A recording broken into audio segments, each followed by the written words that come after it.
Assalamualaikum warahmatullahi wabarakatuh. Perkenalkan, saya Imamatul Ulia, mahasiswi dari Institut Setiami, Program Studi Manajemen Komunikasi. Di sini saya ingin memberitahu apa sih pasca produksi dan tahapan yang ada di pasca produksi. Pasca produksi ialah salah satu tahap akhir dari sebuah produksi di acara program televisi sebelum on air. Tahap ini dilakukan setelah tahap produksi program acara selesai dilakukan. Tahapan yang ada di pasca produksi. Yang pertama, editing, yang kedua, mixing, yang ketiga, review, yang keempat, mastering, yang kelima, narasi, dan yang terakhir, transmisi. Yang pertama ada editing. Editing ialah suatu proses penyusunan gambar menjadi sebuah cerita yang padu melalui penyuntingan, pemotongan, penyambungan, merangkai pemotongan gambar secara runtut dan utuh dari bagian hasil rekaman gambar dan suara. Di tahap editing ini memiliki dua teknik. Yang pertama ialah editing linear. Sistem editing teknologi analog dari kaset ke kaset menggunakan video tape recorder, video mixer, audio mixer, dan karakter generator. Yang kedua ialah editing non-linear. Editing digital menggunakan komputer sebagai media kerjanya. Dalam tahap editing ini, yang pertama dilakukan ialah editing offline. Memilih materi yang sesuai dengan catatan selama produksi berlangsung. Kemudian dilakukan capturing atau digitizing, yaitu mengubah hasil gambar dalam pita menjadi data file. Dalam editing offline ini, gambar disusun mengikuti urutan adegan, namun bisa dimulai dari manapun, mungkin dari tengah, awal, baru akhir, kemudian disusun berurutan. Yang kedua ialah editing online. Tahap ini merupakan penyempurnaan dari editing offline, yaitu penambahan insert, pemberian efek gambar, suara, transisi, musik, kredit title, dan penyesuaian durasi tayang dengan menambahkan efek visual, grafik, template, dan running text. Selanjutnya adalah narasi.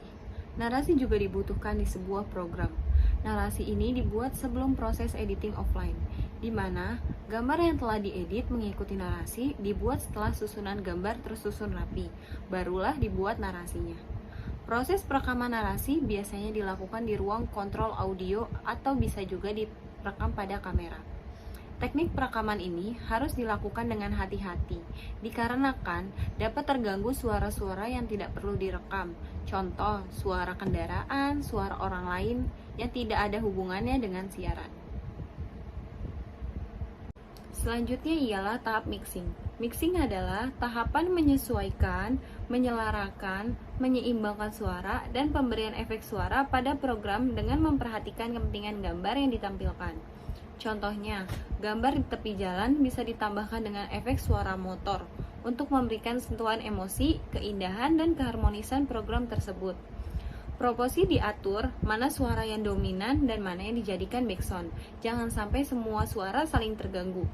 Setelah semua selesai, maka langkah selanjutnya adalah print to tape atau diubah kembali ke dalam pita kualitas broadcast. Langkah selanjutnya ada preview. Sebelum program di-print untuk disiarkan, maka perlu dilakukan preview oleh produser. Gunanya untuk memastikan program sudah benar-benar fix. Jika terjadi kesalahan, maka perlu dilakukan revisi kembali. Setelah revisi fix, barulah print on tape dan siap tayang. Kaset atau tape yang digunakan masing-masing stasiun televisi belum tentu sama. Ada yang menggunakan jenis pita Betcam, divisi Pro, divisi Cam, dan lain-lain. Langkah selanjutnya adalah mastering. Mastering biasa juga disebut print to tape, merupakan proses akhir dari pasca produksi, yaitu mengirim hasil final editing yang sudah siap tayang ditransfer ke dalam kaset berupa Betcam digital, Betcam analog, mini DV, divisi cam, atau DVD. Pada umumnya, yang dipakai adalah Betcam digital dan mini DV, karena kedua kaset ini memiliki kualitas yang sangat baik dibandingkan kaset yang lainnya. Dalam produksi siaran televisi ini memiliki 3 unsur pokok yang selalu ada dan saling berkaitan satu sama lainnya, yaitu gambar, suara, cahaya. Jika salah satu unsur ini tidak terpenuhi, maka program tidak berjalan lancar dan maksimal. Yang terakhir ada transmisi. Setelah semua tahapan dilakukan, hasil produksi dikirim ke bagian transmisi untuk disiarkan. Sekian dari saya, kurang lebihnya mohon maaf. Wassalamualaikum warahmatullahi wabarakatuh.